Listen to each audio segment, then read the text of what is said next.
difficile parce que c'est beaucoup d'années de travail. C'est un rêve au début qui devient un objectif et puis on sait que c'est le moment qu'il faut être présente et que ça se représente pas dans une vie. Donc c'est difficile de perdre à ce moment-là. D'autant que c'était une fille que j'avais déjà battue plusieurs fois et dans ma finale mondiale, quand je remporte mon titre de championne du monde. Donc c'est frustrant, mais ça va me motiver pour Paris 2024 et gagner cette médaille d'or olympique. Je sais que c'est un combat qui va être serré parce qu'elle est très forte au sol. La séquence où on tombe au sol, je défends bien au début.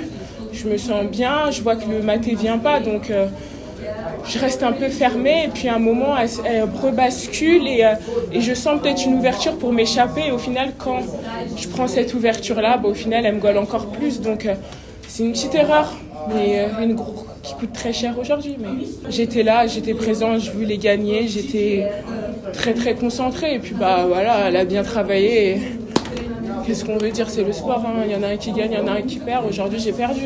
C'est sûr que c'est frustrant, mais voilà. Je pense avoir bien défendu au début, mais pas assez. Ça n'a pas suffi aujourd'hui. J'étais tellement concentrée pour aller au bout de la journée qu'il y avait que l'or qui m'a porté vraiment aujourd'hui. Ça me fait penser il y a 5 ans, en 2016, j'étais remplaçante. Et puis en 2017, je ne suis pas arrivée à mes objectifs personnels. Et puis j'ai fait le choix de plus m'entraîner en club. Donc quand on fait ce genre de choix, il faut un peu, excusez-moi de l'expression, un peu des couilles. Parce que sortir un peu du système d'INSEP, ça met un peu la pression.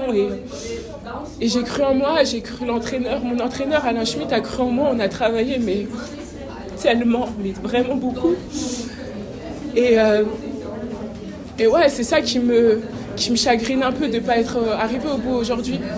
Mais j'espère qu'il sera fier de moi et qu'on va encore continuer et que ça va nous motiver pour aller chercher l'or olympique en 2024. J'ai envie de dédier cette médaille à mon club. À mon club, l'Étoile sportive de Blanc-Mesnil. Mon entraîneur Alain Schmitt en particulier, parce que on a vraiment... Vous imaginez pas à quel point on a travaillé. Il m'a fait grandir en tant que personne, en tant que judoka, en tant que femme. Et il m'a poussé dans mes retranchements à des moments où j'y croyais pas. Et il m'a toujours soutenue. Il m'en a fait baver aussi, j'avoue. Il est dur, mais vraiment, j'espère qu'il sera fier de lui. Et aussi, forcément, à ma famille. Parce que, forcément... Ils m'ont accompagnée de la plus petite compétition à aujourd'hui, donc merci, ils me soutiennent tout le temps. Et ils ne sont pas là aujourd'hui, mais je sais qu'ils sont avec moi par la pensée et dans le cœur, ouais, je pense. Ouais. Et voilà. 5 ans de préparation olympique, c'est long déjà.